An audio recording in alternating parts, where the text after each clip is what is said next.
Cameroon-born legal mind, Maitre Ndive Lisinge, is joining us from London. Thank you for joining us today. Thank you, Babylon. Thank you too for your technical team, and televiewers, welcome. And I'm happy to be here today to answer some pertinent questions from you. Thank you. You read through the letter sent by some members of Cameroon's lower house of parliament to the United States Congress concerning the Anglophone crisis and some Cameroonians, the situation of some Cameroonians who were to be deported from the US. What's your take about that later? Babylon, I would like to summarize in 30 seconds that those who drafted the letter, they were ill-advised. The letter was politically motivated.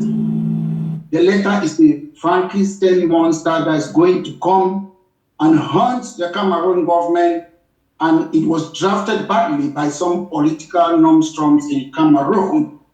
It is a political avalanche. It is suicidal. That's my summary of that letter.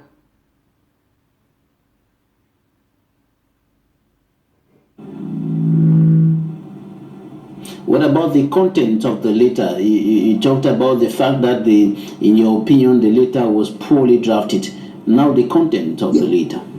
The content of the letter, what drew my attention on this letter was how it started. I will quote, "We, the representative of the Cameroonian people." Why I'm reading this? They are not sure if they are representing Cameroonians. Because if you're a member of parliament, you should not insist that you are representing these Cameroonian people. Then they are saying that false distortion of opinion. You cannot distort an opinion. An opinion is an opinion. You can only distort what is a fact. So I saw the letter, I'm so disappointed. They said they don't want to get involved of the legal system of the American system. And that's what they are doing. They are interfering with the national laws of the United States.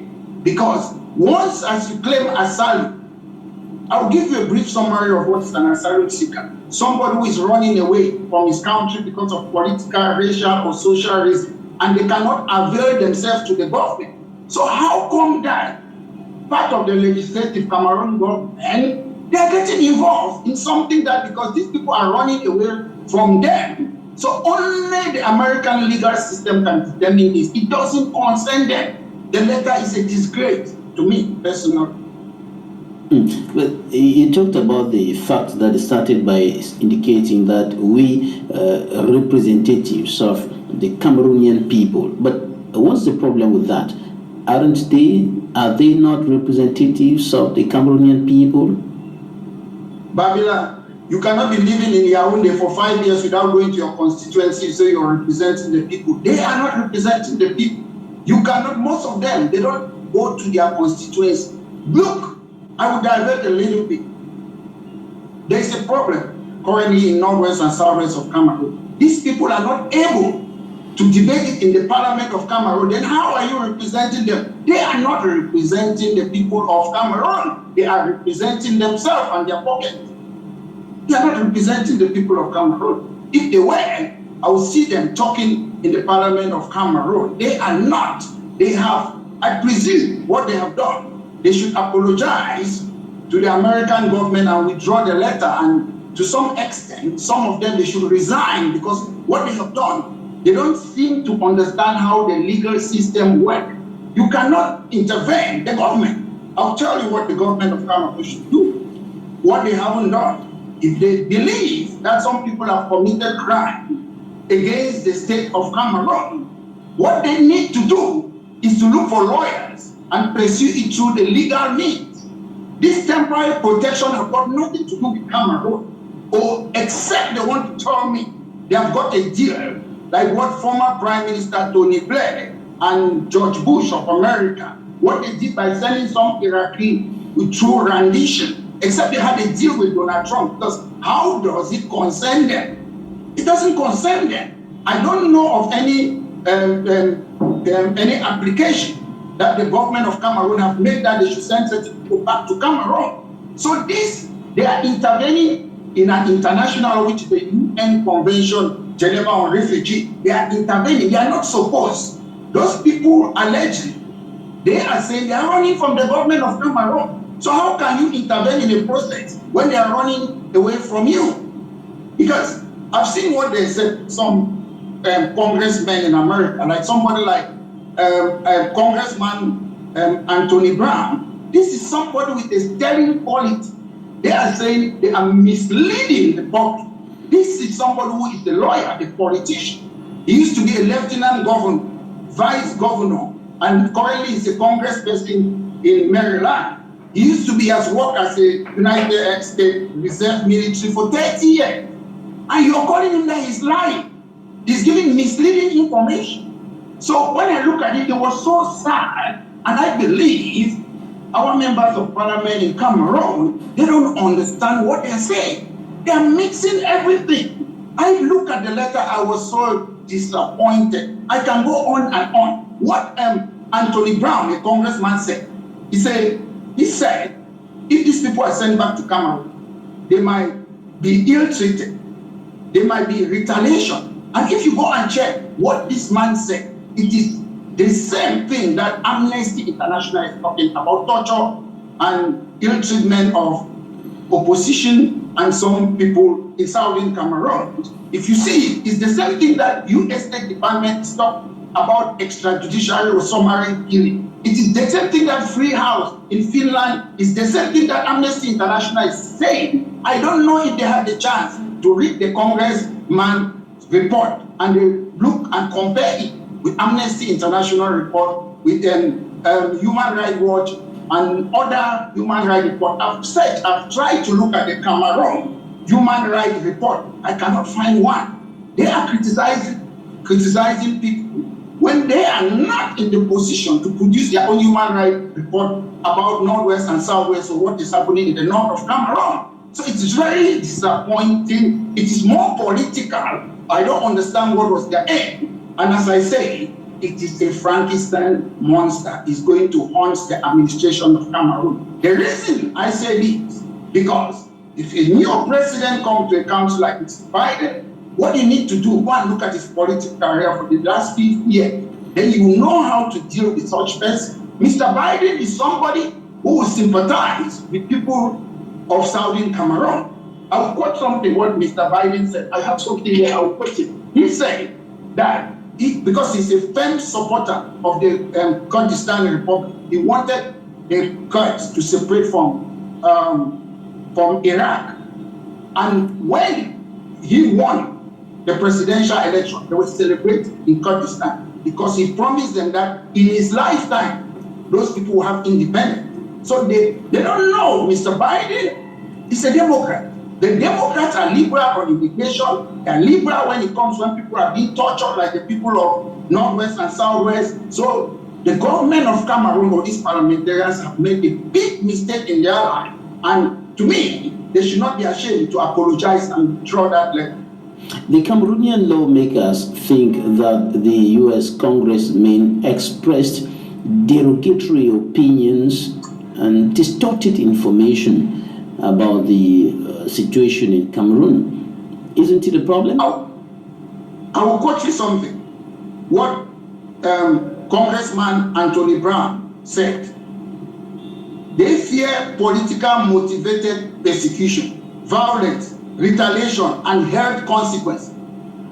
How is it distortion? If you go and check Amnesty International report, they are saying the same thing. Human Rights report, they are saying the same thing. Free House report in Finland, the same thing. All human rights organizations all over the world, they are saying the same thing what the Congress said. And what lawyers, they call such report, human rights report, Amnesty International, they call it objective evidence. You cannot argue against those type of evidence.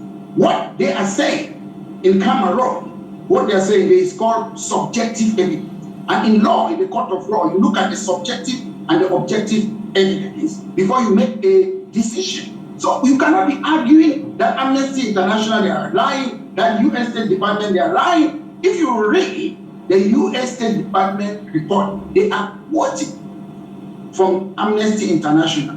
Human Rights Watch. So you cannot say they are distorting it. If they like, they should go and read it after this program. Those congressmen, they are not making it up. They are quoting what independent human rights organizations are saying. So it is a disgrace. Their letter is very bad. For the past years, the Social Democratic Front has been struggling for the Anglophone crisis to be discussed in Parliament, to be debated in Parliament. And they have organized several times protests, and they have moved out of Parliament, but nothing has happened in that light. And now this letter comes up, and it is signed by the first Vice President of the Social Democratic Front, Honorable O.C. Joshua. Don't you think that if the letter was contradictory to the position of the Social Democratic Front, he would not have signed the letter? Let me tell you something, Babila. A lot of people don't understand politics in Cameroon. We can say we have opposition in Cameroon. Let me tell you something. Once, even in the Western world, once as the sitting government, ruling party, if they have absolute majority, it means there is no opposition. That's dictatorship. So they can say a window dress in their opposition, but they are not, because the ruling CPDM party doesn't need their vote in order to pass a law. So we are still in a one-party system. We have multi-partyism in theory, but in practice we don't have it. They should understand more, to be honest. I was taught in the UK, whether you're a lawyer, you should not be ashamed to ask for advice. Most of these people, they don't ask for advice. Joseph Oswa was my classmate in CPC Paris. I've seen a lot of utterances that they keep on saying, and to be honest, Cameroon is my country, but what they do, sometimes they just write a letter for wishy-washy or window dressing exercise. They know the letter will not help in any way. If they want to really help the people of Cameroon, they are in Parliament. It's up to the CPDM to lobby the CPDM members of Parliament to join force together. You forget about your party links. You work together for the interest of the problem of Northwest and Southwest when it comes to those problems. But if you're looking at it on a national scale, I presume the CPDM, the ruling party, have got the majority. And I bear with you, I keep on posting this thing on social media, Babylon. We were invited to come to Cameroon to discuss the situation in the Northwest and Southwest region. That's what it was written on the invitation by the president of the country, Mr. Paul Biya. And that national dialogue was chaired by my university lecturer, the current Prime Minister of Cameroon, Chief John Gute. And the dialogue was not about Northwest and Southwest. It was about the entire Cameroon. That's why you have regional representative in the international, in the whole Cameroon. That's why I'm calling that the government must yield to what Mr. Biya said, that we need a dialogue on the situation in Northwest and Southwest only. But that situation was top on the agenda. That situation was top on the agenda of the major national dialogue. It was the major issue. Let me tell you, you must have seen my audio. My audio. It was not there. When we attended the national dialogue, the government have created 8 committees before we attended. So we were just participating in a fait accompli. Special statute was not in the program until after I made a one-man protest. That's when I said they should call the presidency and talk about this. They have to call the presidency, then they came back. That's when the special statement. It was not there. It was not on the table. All those decisions were made unilaterally. The chairman is in West. All those people, they know they were there. My good friend who used to be on Bekin TV, Professor Ngolengo, they were there.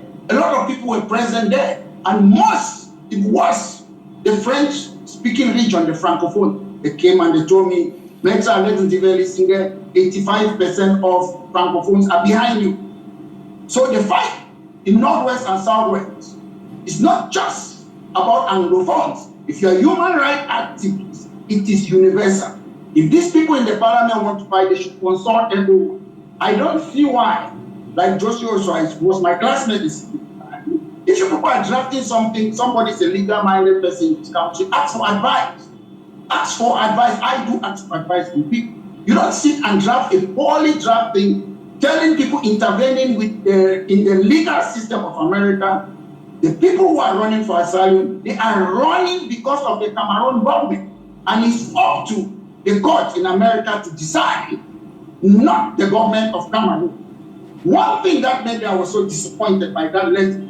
They said they have been cooperating, giving travel documents so that they should send Cameroonians back to their country.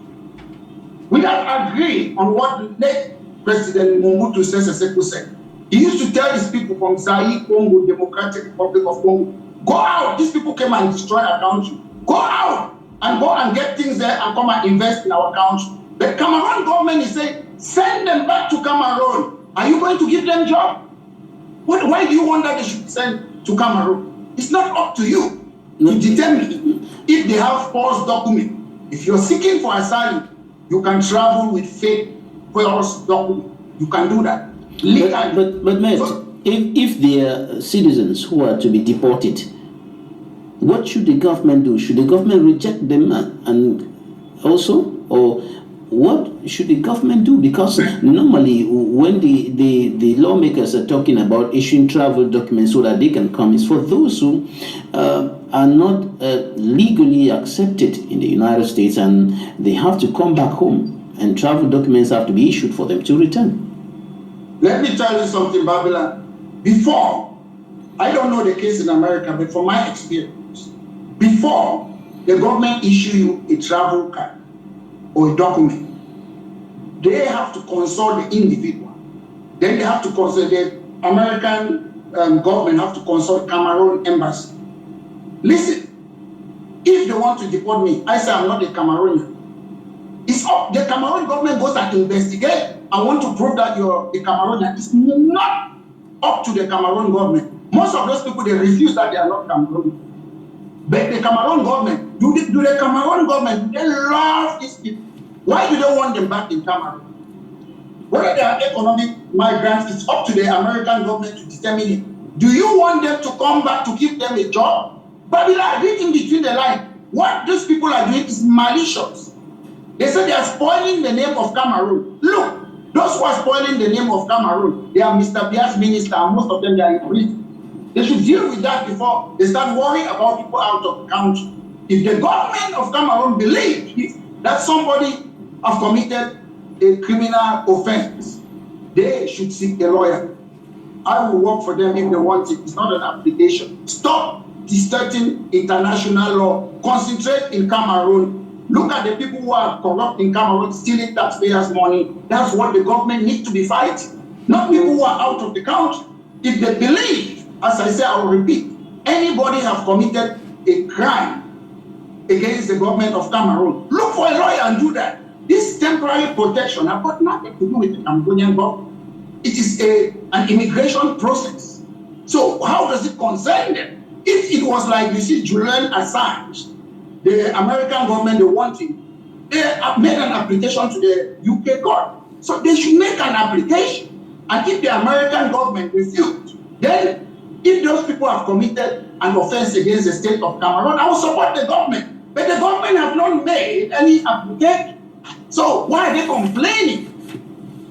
Why are they complaining? It's not the application, it's member of Congress. They are representing their constituent.